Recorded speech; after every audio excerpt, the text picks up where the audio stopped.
Dirty Bird podcast contains foul language and is not appropriate for young fledglings. Listener discretion is advised.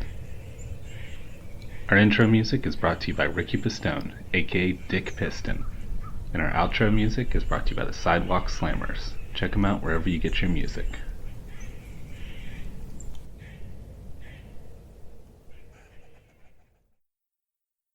Are you looking for a podcast today with ornithology and humor you crave? Well, I know all these guys and it's birds they like. It's Dirty Bird, yeah, they're just a couple guys who really like birds. It's Dirty Bird, yeah, they're pretty dirty, but they really like birds.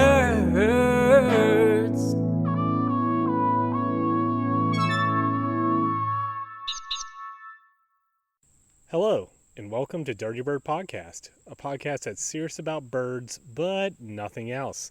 I'm Dr. John, and in each episode, I pick an individual bird species and tell you everything you need to know about them. I read all the research articles so that you don't have to pick through them. I even read the methods section. Everyone skips the methods section. Never skip the methods section. But today I'm recording from Buckhannon, West Virginia, in the woods behind my house. It's a beautiful August day. There's a hint of fall in the air in these West Virginia mountains. I've heard some cardinals out here singing, some blue jays doing their, jay squawks. So hopefully we hear some summer birds enjoying the warm weather. And today we are going to talk about the common magpie. So this episode was suggested by Celine. Thank you, Celine. But multiple people have suggested I do the magpie over the years. I remember there were some videos like a couple years ago coming out of Australia of magpies like attacking bikers. I think this was during COVID when everybody was buying a bike and biking around, and magpies were attacking them and chasing them. This episode was actually a little bit difficult to research. There's a lot out there about this bird.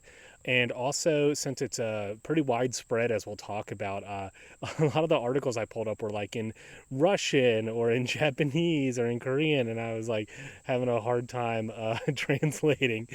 But thanks, Celine, and thank you for everybody who writes in to request a bird episode. I promise I'm trying to get through all the backlog, but keep writing in. Keep telling me what bird you want me to do. Also, a shout out to Jamie, who wrote a message on Instagram to me. Write it anytime, y'all, on Instagram at DirtyBirdPodcast, or email me at dirtybirdpodcast@gmail.com. And when you write in, let me know if you want some free stickers. Also, had a new Apple Podcast review. Please, however you guys are listening right now, please leave me a review. It really helps people find the show. This review comes from Ja76 with 3 exclamation points. They titled it An Unexpected Find. They wrote, found this randomly when traveling for vacation. Love it. All caps. Great information. It truly is the combination of ornithology and humor I crave. Looking forward to listening more. And this week's bird watch, y'all, I'm still doing bird watch. Send me your bird watches. So this could be, just your birding experience, a cool bird experience, or, just send me your backyard bird sounds, whatever, and I'll play it on the show. But this one comes from Chip, who I interviewed last episode, and he promised to send me a bird watch of some of the amazing bird sounds out on Weiss Knob, out in Canaan Valley, West Virginia.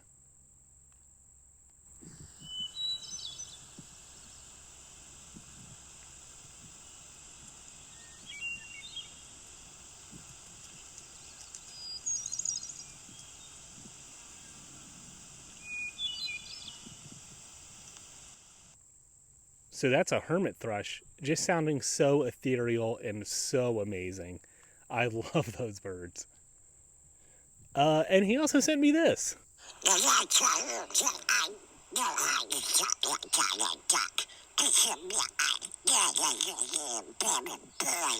I believe that's a Donald Duckus, Donaldus Duckus, I think is the scientific name. Chip's crazy. I love that dude. Anyway, one last disclaimer before I start this episode. The Eurasian magpie, also called the common magpie, it's now split into 5 different species, as I'll go into detail in the evolution section. But for the purposes of this episode, I'm just going to kind of treat them like they're one species, because really behaviorally they're pretty much the same. There's, some minor differences in appearance, and, of course the genetics are different. But anyway, let's just launch in to talk about magpies. And by the way, also, I'm going to talk about some other magpie species in this episode too. So not just about the Eurasian and the common magpie. We're going to have a magpie palooza up in here.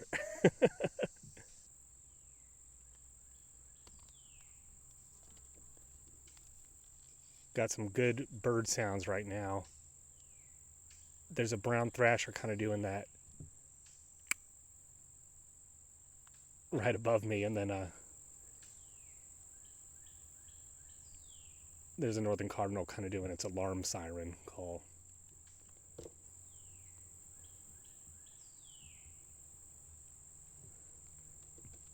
So let's start off by talking about the name magpie. The name magpie has a very convoluted history.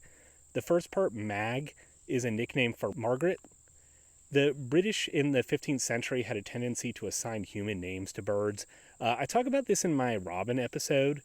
At this time, calling someone a mag or a maggie was a slang term for saying that they were a gossiper. Sort of similar to saying negative Nancy or Debbie Downer. This was like Chatty Maggie. So mag got assigned to magpie birds because of their squawking and social vocalizations.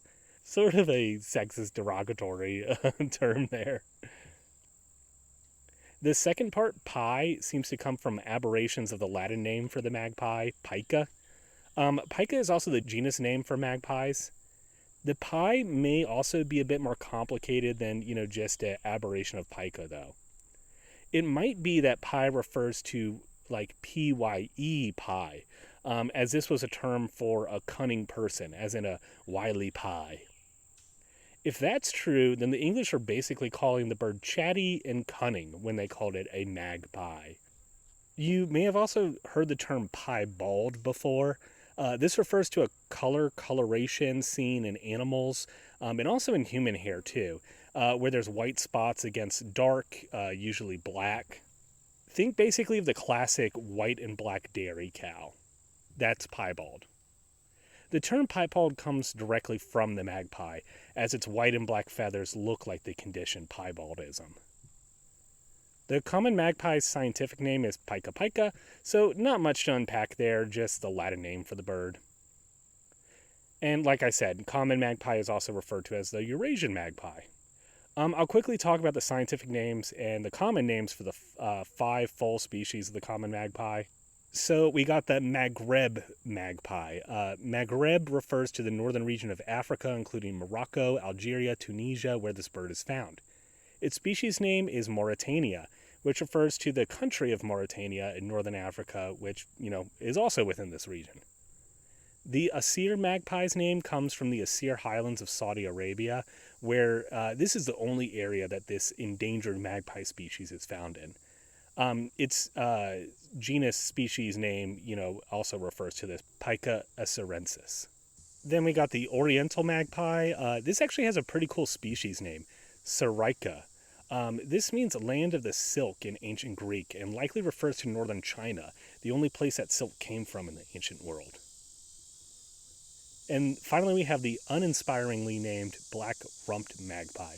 I mean, all the Eurasian magpies have black rumps, so seriously, why do you pick that as the common name? Its species name, Bhutanensis, refers to the country of Bhutan, where this species can be found, as well as central China, too. So to describe these birds, they're corvid, so they're pretty much like a big crow in their body shape. They have a very long tail, though, compared to other corvids. And they can impressively fan this tail out, too. So that's one of their distinctive features. Their feathers are mostly black with white along the shoulders and on the belly. Like other corvids, crows and ravens, the black is not just pitch black, but actually has iridescence to it, with blue iridescence on the wings and green iridescence on the tail feathers. There are some very subtle differences in coloration based on age and sex. Juvenile birds have duller white on their scapular patches compared to birds that are at least a year old. Also, males have brighter iridescence on their tail feathers than females do. There are reports of leucistic individuals. One spotted in 2022 in Hanu village in Ladakh, India, was completely white with a pink bill and pink legs, but had black pupils, meaning it was not albino, it was leucistic. I've talked about this a couple times in the show. I won't go into the nitty-gritty, mutation here, but it's not the same as being albino albinism. Leucistic is a whole different condition. It is actually pretty common in birds. You'll often see birds that have like a patch of white feathers or something like that. As far as its range, it has a pretty large range, found across Asia, Europe, and parts of Northwest Africa. And as I just kind of said in the name section, they've now been split into different species in these different areas. You can find them on their own or in flocks during the breeding season. They're found in pairs. And they're found in a wide variety of habitats, but mostly they prefer semi-open areas like farmland, open woodlands, scrublands, orchards, and of course towns and cities too. And when you hear these birds, they aren't songbirds, but like a lot of the corvids, they can make a wide variety of sounds.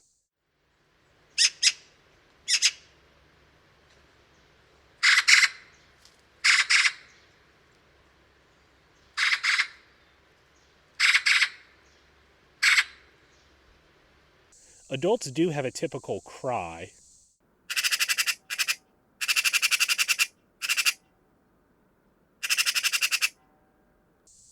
When roosting or foraging in flocks, they give a wide range of communication calls.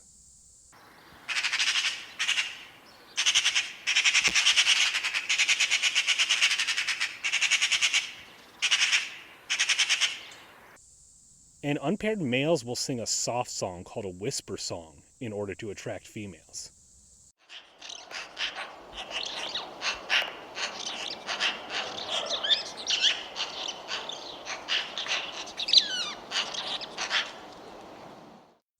I guess, as a millennial who was a teenager in the early 2000s, I can't help but think of the whisper song, that terrible song. Hey, how you doing? Will you whisper in my ear? I just picture the adult magpie singing, hey, how you doing, honey? Wait till you see my beak.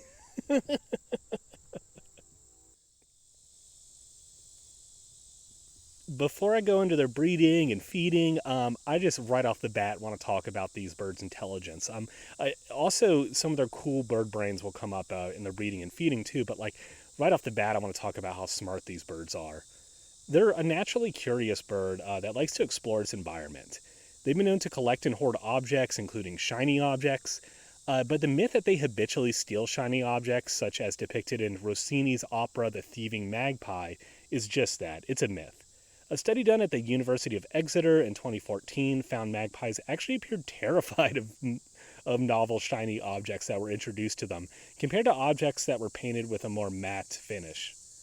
However, magpies are quick to incorporate potentially useful material into their nest construction.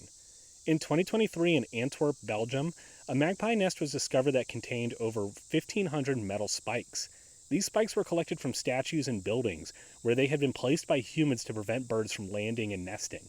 Ironically, the magpies collected them and incorporated them into their nest to make it a spiky defensive ball to deter predators. That's so smart, and I love the irony there. Humans are trying to keep birds off their statues, and the magpies are like, oh, damn, that's doing a really good job. Let me grab that. Let me put that on my nest to, keep the hawks away, keep the crows away. At what point do magpies, discover, explosives or knives or something, It's not far off. We should be scared. They're very communicative with each other. I already talked about their vocalizations, but they also use a lot of body language to communicate aggression or maintain their pair bond. They will perform tail flicking and wing fluttering. They also do something called a lateral display, where they tilt their body, spread their tail in the direction of the individual they are confronting. It's thought these behaviors also display the iridescence patterns on the magpie's feathers to help communicate. Remember, bird eyes are much more sensitive to a lot of different colors and to light than our human eyes are. So like, we look at a black crow, but that iridescence could look totally different.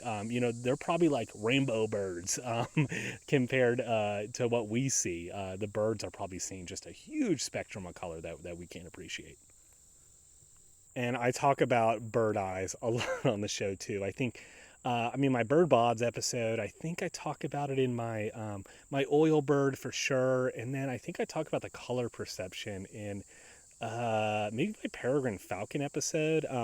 I don't know. If anyone wants to write in and tell me and get a free t-shirt like Phoenix did, let me know.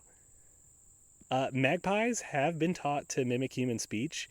There's documented articles of North American and Australian magpies being taught human speech. There's also this YouTube video from SWNS at Love This News, which shows what I assume to be a Eurasian magpie imitating human speech because it has a distinctly British accent.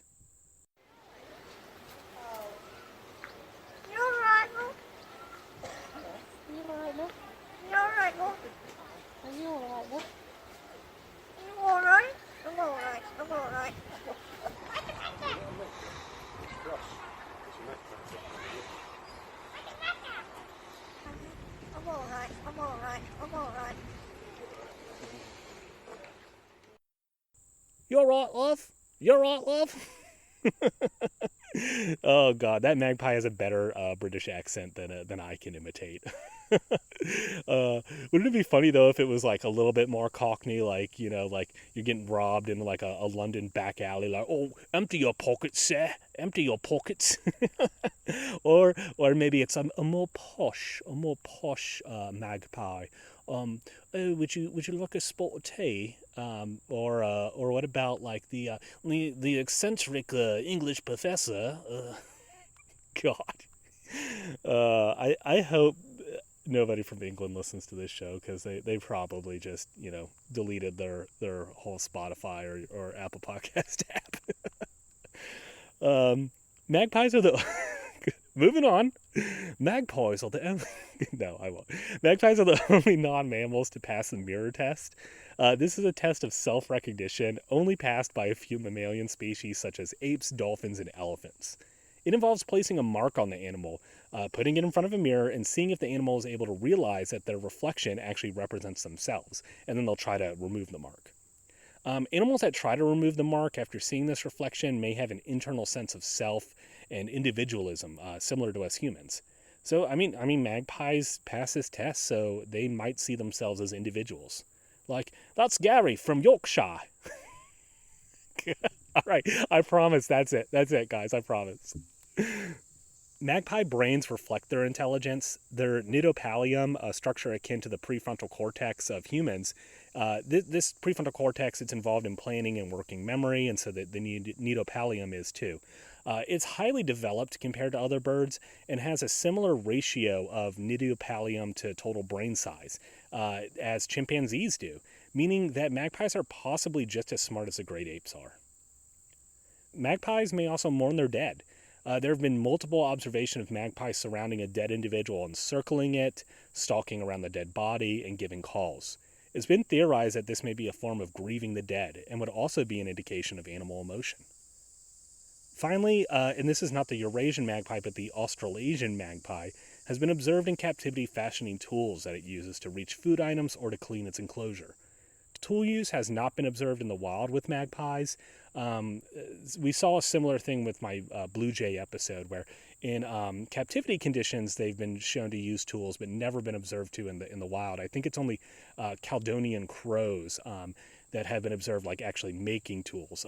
But we did talk in my brown-headed nuthatch episode. They use pieces of bark and twigs, and they have like a favorite piece of bark and a favorite twig that they use to pull bugs out of little holes in trees and bark in trees. So I mean that's basically using a tool.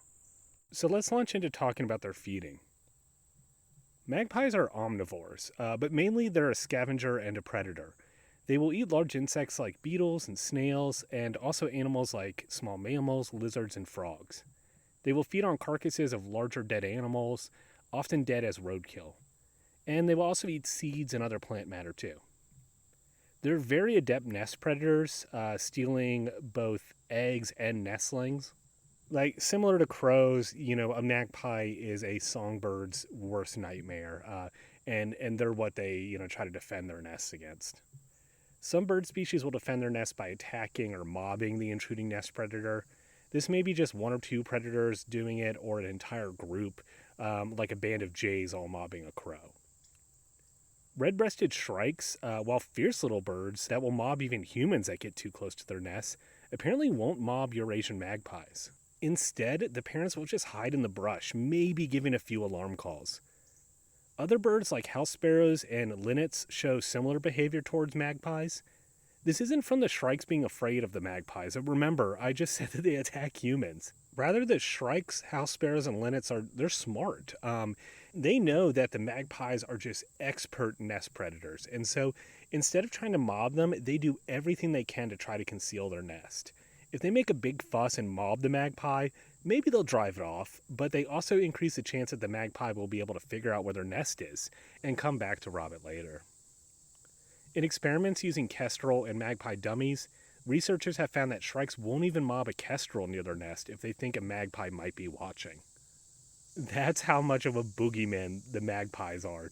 Like when shrikes are tucking their little nestlings in their eggs in at night, I guess they're like, "You better be good, or else a magpie's gonna come and snatch you out of the nest and eat you." There's a horror movie idea, all from the perspective of an egg in a nest, and a magpie's coming to get you. Sounds really boring and avant-garde. It would probably be in French. It would probably win a lot of awards at Sundance, and then nobody would see it after that. Speaking of horror, magpies will kill adult birds and eat them sometimes. This is very rare, but there's a report from Prague in May of 2024 where a Eurasian magpie pulled an adult common swift out of its nesting hole and pecked it to death. The swift even managed to escape twice, but was re-caught by the magpie. This is crazy because, swifts are super agile. They're swift. It's in the name. But the magpie was able to catch. Maybe, that peck left it with a concussion, and so it wasn't as swift. But there's actually a couple reports of magpies specifically with swifts. I don't know what it is about swifts. These do seem to be occurring in urban areas. So I don't know if that's part of it, that the swifts are in urban areas and magpies are in urban areas, and maybe this is like an alternative food source or something like that. But kind of crazy all the same. Like most birds, magpies feed their nestlings an almost entirely insect diet. Magpies will make caches of food to store, especially to store for winter. Nuts make up a big part of this cache, including walnuts, almonds, chestnuts, and acorns. Just like squirrels, who bury their nuts and occasionally forget about them, helping those nuts to spread and germinate and make new trees, magpies are thought to have a similar role as squirrels in helping to spread trees. They'll, make their caches, which are sometimes in the ground, and forget about them sometimes, and that helps spread a nut. They are scatter hoarders, meaning that they will choose various sites to make their caches and then remember where they hid them. They seem to have a pretty good memory. Studies of cache retrieval rates show they recover 89% of their caches. And they actually have a 3-tiered technique to remember where they store their caches. This redundancy of memory strategies helps them to still find their cache even if there are changes to the site, such as it being covered in snow or a tree falling down. First, they use spatial memory. Magpies have a mental map of the world and can direct themselves to their food caches. Next is global cues, where they will use prominent landmarks in the environment like hills, mountains, and rivers to guide them. Finally, there are local cues, which are around the cache site, stuff like trees, bushes, and rocks. Experiments have also shown that magpies can use olfactory cues to locate food items like raisins, suet, and codfish oil. Olfaction may play a role in the wild for them to find their caches. I don't know how much you can smell a nut. Stop sniggering. Stop sniggering about smelling a nut. I don't know, maybe on a hot day. My mom listens to the show. Oh, God. So that's their feeding. Let's go into the breeding. Magpies are generally monogamous birds that form pair bonds for life. They'll seek a new mate if one dies, and also if reproduction is unsuccessful. Pair bonds are first started in winter flocks, where large groups of magpies will gather to roost at night and forage during the day. These flocks can reach up to over 100 individuals. Unpaired males will sing from high perches in order to attract the attention of females. If a female is interested, the male will perform a courtship display, where he will quickly raise and lower his head feathers, open and close his tails like a hand fan flicking open and closed, and display the white patches on his belly and shoulders. All this is accompanied by a range of short, fast vocalizations. Paired males will also perform versions of this to reinforce their pair bond. I mean, you still gotta go take your spouse out on dates, you still gotta flick your tail feathers for her, you gotta show her you like her. Maybe steal a silver spoon and get a servant girl imprisoned. I mean, come on, this is the stuff they write operas about.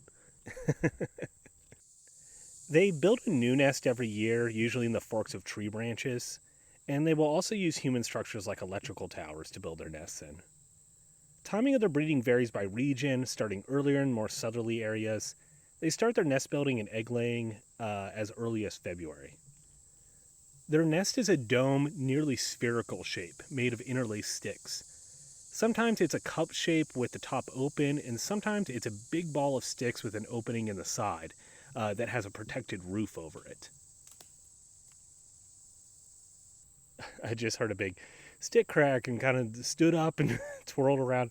I've told the story on the show before, but I had a bear sneak up on me once when I was recording, or I was editing actually, but anyway, so it's always kind of on my mind when I'm sitting in the woods, with these headphones on.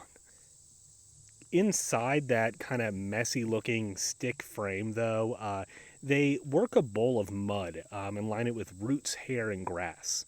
Sometimes human-made objects like wire and string make it into the nest construction. 96% of magpie nests examined in Valencia, Spain, contained plastic debris incorporated into the nest. Although when you look at it from the outside, it looks disorganized and pretty much like a squirrel's nest, it's actually a pretty strong structure with a nice, cozy cup nest inside. Both parents build the nest, but the male actually does more of the construction, especially the stick weaving and mud bowl building. I've seen the male nest construction described as restless and forceful. He rapidly brings material to the nest and also focuses on bringing large, heavy sticks. Ugh, me big, strong male. Me bring big stick to nest. Ugh. The female has a more slow and steady, methodical approach to the nest building. Now, yeah, that's a great big stick, honey. Yeah, thank you. Just put it over there.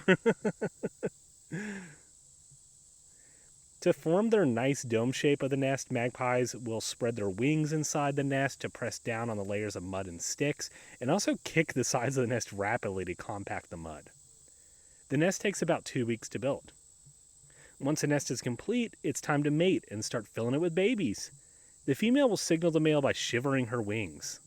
This wing shivering, we've talked about it a lot in the show. It's, I guess, a common horniness signal in birds. It actually mimics how young birds shiver their wings when begging for food from their parents. And like feeding a baby bird, the male will perform courtship feeding with the female, usually just prior to their actual sexy time. It's like George Costanza, you eat a sandwich and then, do the deed. I realize I date myself a lot on this show. I'm talking about Seinfeld. I'm talking about the Whisper song. I maybe need to throw in some Gen Z references. Chicken jockey? Magpie jockey? I don't even know. The egg laying is a pretty prolonged process, with the female laying about 1 egg a day and being pretty much bound to the nest, almost like she is in labor. While she will leave the nest to stretch and to defecate, she otherwise remains in it, working on laying the eggs, and the male will bring her food. It's a week-long process. I mean, she's basically in the nest in labor for like a week. This is kind of crazy. I mean, I've read about other birds, the female, it's not uncommon that they'll lay like 1 egg a day, but really with the magpie, the female seems kind of confined to the nest during this time in a way a lot of other birds I've researched aren't. They lay usually 5 to 7 eggs. It can be as low as 3 and as high as 10. Eggs are blue, green, and speckled with brown spots. The female does all the incubation. During this time, the male is doing some real tender, loving care for the female, feeding her about 3 times an hour and performing grooming behaviors on her like preening. A paper from India that examined the nesting behaviors of magpies in the Kargil district of Ladakh even described it as displaying emotions and intimacy. That's pretty strong anthropomorphizing from a scientific paper, but I agree. If the female leaves the nest to poop or just stretch her legs and wings, the male will guard the nest closely. They have a fairly quick incubation for birds of their size. The eggs hatch after about 21 days. Nestlings are incubated by the mother until they begin to grow feathers and be able to thermoregulate at around 10 days. Both parents will feed the nestlings. Mom and dad will also eat the fecal sacs of the nestlings. Fecal sacs are like bird diapers. I've talked about them multiple times on the show before. Once the chicks are old enough to be more mobile, they will actually waddle to the lip of the nest and shit over the edge. Like, that's awesome. They potty train.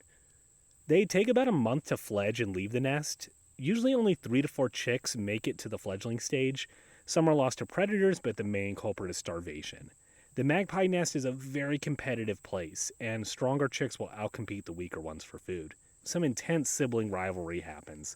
It's not as bad as some birds we researched, like the peregrine falcon, which, literally pushes its competitor out of the nest, or the shoebill stork, which, I think we talked about in that episode, it'll like peck it to death. But anyway, at least in this one, it's more just like whoever's bigger gets more food. After fledging for several weeks, they stick close to mom and dad and get additional feedings from their parents as they learn to fend for themselves. If their first nest fails, they will lay a second clutch, if they have enough time. And usually they'll use the same nest for this attempt. As winter approaches, the juveniles will disperse outside their birth areas to join winter flocks. Females will disperse farther away than the males do. Magpies may breed as soon as their first year, but may also wait until their second year. They want to play the field a little bit before settling down. Magpies, being a very common bird and a very conspicuous bird, they pop up a lot in human folklore and culture. So I'm just going to kind of rattle off some different ones from different cultures. In Chinese folklore, magpies form the Milky Way. In Europe, especially in Germany, magpie powder, a concoction made out of charcoal and pulverized parts of magpies, was used as a treatment for epilepsy. Production of magpie powder in Dresden, Germany continued into the 1960s. The powder was highly popular throughout Europe during the 17th to 20th century and led to extensive hunting of magpies. The recipe for the powder called for magpies that are killed specifically in midwinter. Magpies are also associated with witchcraft in many European cultures. The Bashkir people, a Turkic ethnic group from Russia, have the opposite view towards magpies than the Germans and Europeans did. In their culture, it is forbidden to kill magpies or destroy their nests, as it is believed magpies represent souls of the deceased and are intelligent birds capable of speech. Well, we talked about they kind of are. And there's a lot more, about human culture, about magpies and how they pop up a lot in stories and everything. But for the sake of this episode, I'm going to kind of move on. I feel like, that's a whole anthropology college course. I'll talk about like some threats and conservation of magpies. In 2023, 7 magpies were found dead in Portugal. They were found to be infected by the Bagaza virus, a virus similar to West Nile virus that can also infect humans. Sounded like a red-bellied woodpecker, but now he's quiet. Anyway, there he goes. He likes when I talk, I guess. So they were found to have Bagaza virus. This can also infect humans. European magpies appear very susceptible to infection by West Nile virus, which is related to the Bagaza virus. Their wide range throughout Europe and Asia, and their propensity to be found in suburban and urban areas, makes them a possible vector for both of these diseases to be transmitted to humans. This is especially true as warming-related climate change allows mosquitoes to expand ever northward. Testing of magpie feathers performed in Parma, Italy, found levels of heavy metals, especially cadmium and mercury. Luckily, the levels appear to be fairly low and not causing any obvious ill effects to the birds, but certainly shows exposure to pollutants. Young birds have higher levels of cadmium and mercury than older birds, likely due to them being more reliant on human food scraps and through digging through the trash, where they are exposed to batteries, paints, and old thermometers. Yeah, I didn't mention in the feeding section that these birds in urban areas and suburban areas, they are known to go through the rubbish. Oh, I came very close to doing the English accent again. Magpie fledglings have pretty low survival rates. A study done in Sheffield, England in 1992 found a 22% survival rate for the first year for magpies. After that, though, it increased to about 70%. The average lifespan of a magpie appears to be around 4 years, although there have been individuals found as old as 21 years. I kind of expected these birds to live longer, like they're smart birds, they're corvids. I kind of expected their lifespan to be longer than an average of 4 years and a maximum of 21. And with how smart they are, it kind of makes me think of there's a thing about octopuses. Octopuses are pretty smart, but like they don't live that long. I think it's like 2 years or something like that. And there's a thought that, if these animals just had longer lifespans, then they would probably be like on the same level as humans with society and everything. Like that's the only thing hindering them. Like us as humans, like really our only unique thing is that we live a long time. So we're able to form culture and pass that down to, our descendants and stuff, where other really intelligent animals, like they're really smart, but they're gone so quick. Like they don't have time for anything. There's not a great global population estimate for the Eurasian magpies. It's estimated at anywhere between 46 to 228 million breeding pairs. The European population is estimated at between 8 million and 19 million breeding pairs. While magpie populations in Europe seem to have been lower 100 years ago, likely due to excessive hunting and habitat destruction, they've expanded in recent years, especially in cities. Magpies are highly adaptable to cities.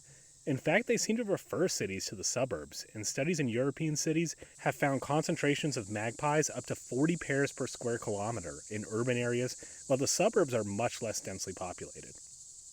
Several things draw magpies to the cities. One is housing. Trees in cities tend to be single, standalone trees or neat rows of trees instead of groves of trees. And remember, I said in the habitat section, magpies prefer nesting in semi-open forests, and these kind of mimic it. Another is open water sources in the form of fountains and ponds. But really the main attractant is food, specifically garbage. As much as 40% of the diet fed to magpie chicks in cities is human food waste. Magpies even seem to cluster their nest around where trash cans are located. I will note there are some studies that conflict with this. In Poznan, Western Poland, detailed studies of magpies and trash bins found few magpies feeding from the bins and no relationship between the nesting sites and trash cans. But there is a ton of anecdotal evidence and some research papers too that suggest that magpies may kind of be trash birds. There is some concern about Eurasian magpie expansion due to their predation on other birds' nests. In the Russian steppes, several observational studies have found high levels of nest predation for shorebirds such as black-winged pratincles, black-winged stilts, and pied avocets. And when I say high levels, I mean over 95% of nests of these birds had at least one egg or nestling stolen by the magpies. In some cases, this caused complete nest failure. There's concerns from conservationists that a growing magpie population could result in further pressure on endangered bird species. Magpies do help to support other bird species, though.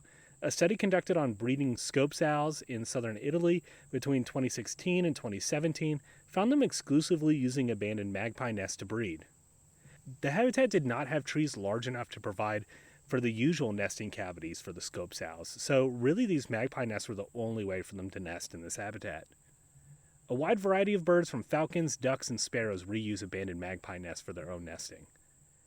Owls and kestrels will sometimes evict magpies from their nests to take it over for themselves. Another factor helping the spread of magpies today is deforestation, which created a more appropriate landscape for them. And magpies may also be introduced to areas as invasive species through the illegal pet trade and from tagging rides along with human ships. Magpies have popped up in Egypt and also on the Mauritius Islands. However, there's no evidence that breeding populations exist there. Magpies were also historically introduced to new areas dating back to hundreds of years ago. For example, magpies were introduced to Japan from Korea in the 16th century. All right, y'all, we're heading into the evolutionary history. The evolution section, one of my personal favorites, but, I can understand if, some people don't like it. I think it's really only the true bird nerds that like this section of the show. And since I said bird nerd, and since I'm at the evolution section, I figure if you're still hanging in there, you're a true Dirty Bird fan. I just wanted to announce that, let you in on a little secret. I think I'm going to end the show after 100 episodes. So, if you wanted to write in, now's your chance. Send me your bird watch, if you want stickers, hell, t-shirt. Come on, people tell me about Dirty Bird if you're out there listening. I'm going to make it to 100, and then I'm going to stop there. But I want to continue to spread some great knowledge about birds, spread my enthusiasm and love of birds, and also spread all y'all's love and enthusiasm for birds too. So let's talk about the evolution of magpies. I've talked about corvidae evolution on the show before in my Blue Jay episode, so definitely check that out. Corvids first evolved between 20 and 25 million years ago in Australasia on the Proto-Papua New Guinea island. 20 to 25 million years isn't that long for an entire bird family, and it shows right off the bat their common ancestor was a clever bird, a clever girl, if you may, that was able to successfully spread throughout the world by problem solving and adapting to many niches. There's a lot of corvids with magpie in their name. The black magpies of Borneo and Thailand, the green magpies of tropical Southeast Asia, the blue magpies of India and China, the azure-winged magpie of East Asia, and the Iberian magpie of, Iberia. Although all these birds have magpie in their common name and they all are corvids, they aren't direct relatives of each other. As we see time and time again, ornithologists and taxonomists, they assign animals these common names, heron, egret, and kind of split them into these groups, and then the genetic evidence tells a bit of a different story.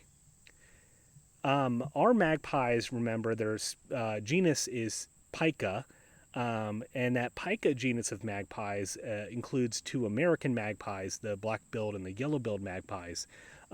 They were all once considered one species until genomic studies began in the early 2000s. These and later genomic studies supported that the once monolithic Eurasian magpie be split up into 5 species with their constituent subspecies, instead of there used to be 12 different subspecies listed for the Eurasian magpie. But now there's 5 species, and each one of those 5 species has their own subspecies too. The populations in Southeast Asia have now been termed the Oriental magpie, as I said earlier. The Saudi Arabia ones are the Asir magpie, the North Africans are the Maghreb magpie, and those in Western and Central China are the black-rumped magpie. I'm generally with the lumpers rather than the splitters, but when it comes to supporting the splitting of these magpies, there's some evidence other than just the genomes. So there's a hybrid zone between the Oriental and the Eurasian magpie. And while they're able to reproduce, they show decreased reproduction rates when compared to their parent species. So, I mean, this supports they're not a compatible species if when they breed, their hybrids aren't totally fertile. That Oriental magpie, it appears to have split off from the other Pica magpies first. Surprisingly, even though this species is geographically located closest to the American magpie species, the black-billed and the yellow-billed magpies, it is not as closely related to them as the other Eurasian magpie species. In fact, those American magpie species seem to be most closely related to a subspecies of Eurasian magpie in southern Siberia. This is a little crazy. I mean, the Oriental magpie is right there, right across the ocean, but it's not as closely related.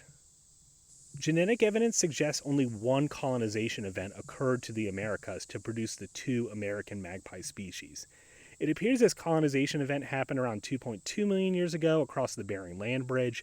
And then the American magpies differentiated while they were in North America.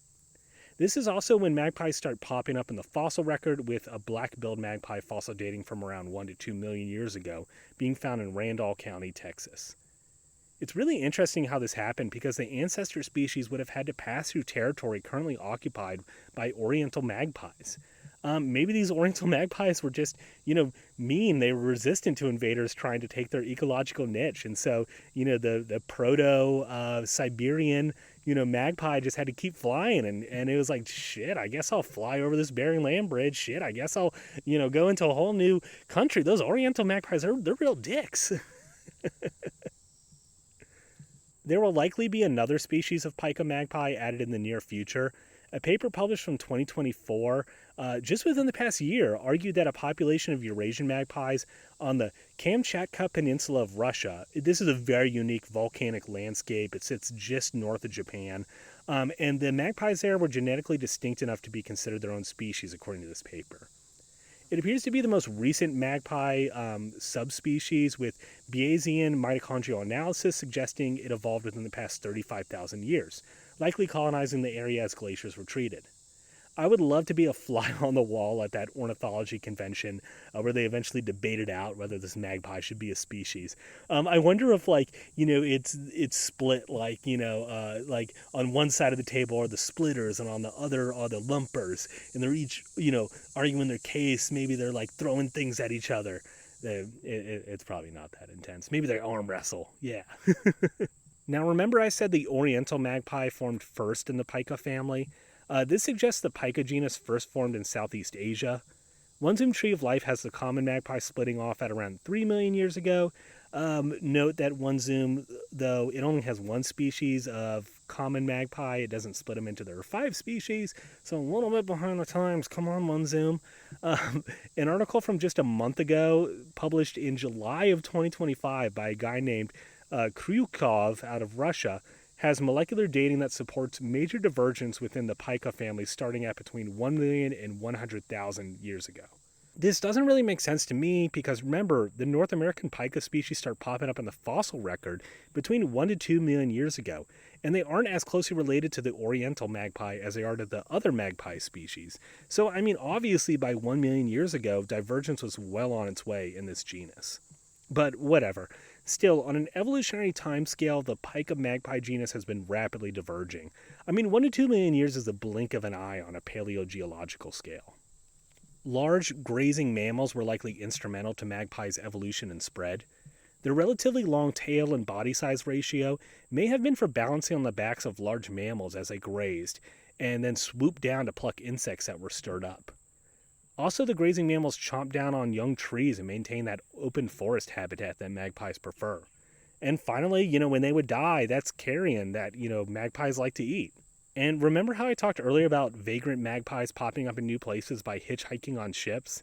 It's been proposed that hitching a ride is just an innate behavior in magpies, dating back to these large mammal grazing days where they would just kind of, sit on the back of, some mammal as it grazed across the prairie land. And so when they see a ship, they just kind of land on it and they're like, oh, this is moving. Okay, I like this. The spread of magpies out of Asia and into Europe and the Middle East was also facilitated by a changing climate that favored steppe and tundra ecology rather than forests in Siberia during the past 100,000 years, creating almost a northern corridor for magpies to spread along. This saiga antelope, a really crazy-looking ungulate, it has a Muppet face, seriously, look it up, saiga, S-A-I-G-A. It was likely instrumental in the spread of magpies across the northern tundra as they hitched rides on antelopes and followed their herds.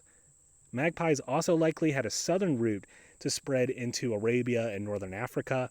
This likely occurred in multiple waves during periods of warming and cooling that alternated impassable desert with passable semi-arid landscapes. The modern Assyr magpies of Saudi Arabia are likely a relic population of these waves. From one of these waves that, settled into the mountains of Assyr, but then, it became desert all around them again. And so they just, they stuck in the mountains. Another interesting event contributing to the speciation of magpies is the Dali glaciation. Now, you've heard me talk about the last glacial maximum a million times on the show. It's extremely important to the evolution of North American and European species, as this is the most recent coldest temperature point and height of glacial advance in these continents. However, in northern China, the most recent cold period was not the last glacial maximum, but the Dali glaciation, at around 44 to 54,000 years ago. During this period, there were likely two areas of refugia for the oriental magpie population, one in China and the other on the Korean peninsula, and this also contributes to the genetic diversity of these species today. With humans clearing forests, farming, and having domesticated grazing animals, the original conditions that allowed for the spread of magpies were accelerated, and this has led to the expansion of their population and range today. Well, that was a fun episode. I love the intelligence of magpies. I love that they kind of evolved alongside of humans, that they're possibly, smart akin to, chimpanzees and maybe even humans. It was really fun to research and to talk about.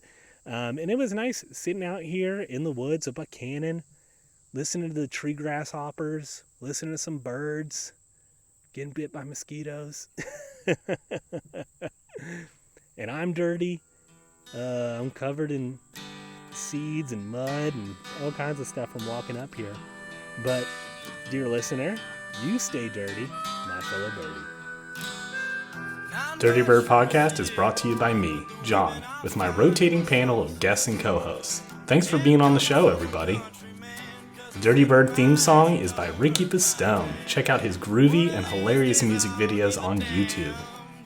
The outro music you're listening to right now is a song New York Redneck by the Sidewalk Slammers. Check them out wherever you get your music. The Dirty Bird Podcast logo is by the very talented TJ Ranoski. And of course a shout out to my beautiful wife Lauren, who created my original logo. Check out the show notes for this episode for a full list of credits for any bird calls or sounds used in the episode. Thanks for listening.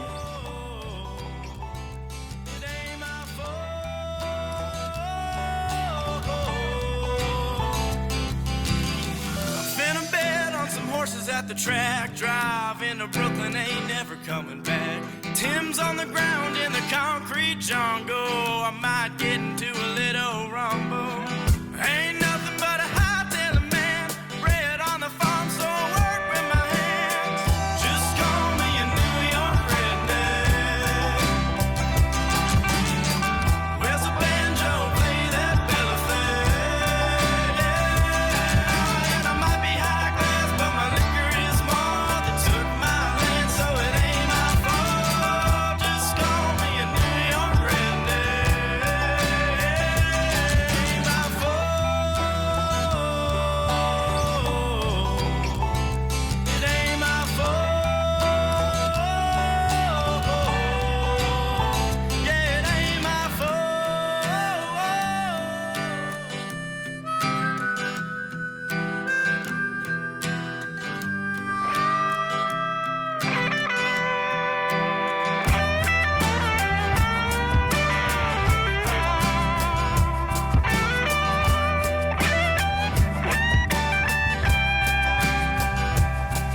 Got a car in the front, but a truck in the back, and I like the New York bats and my cowboy hats.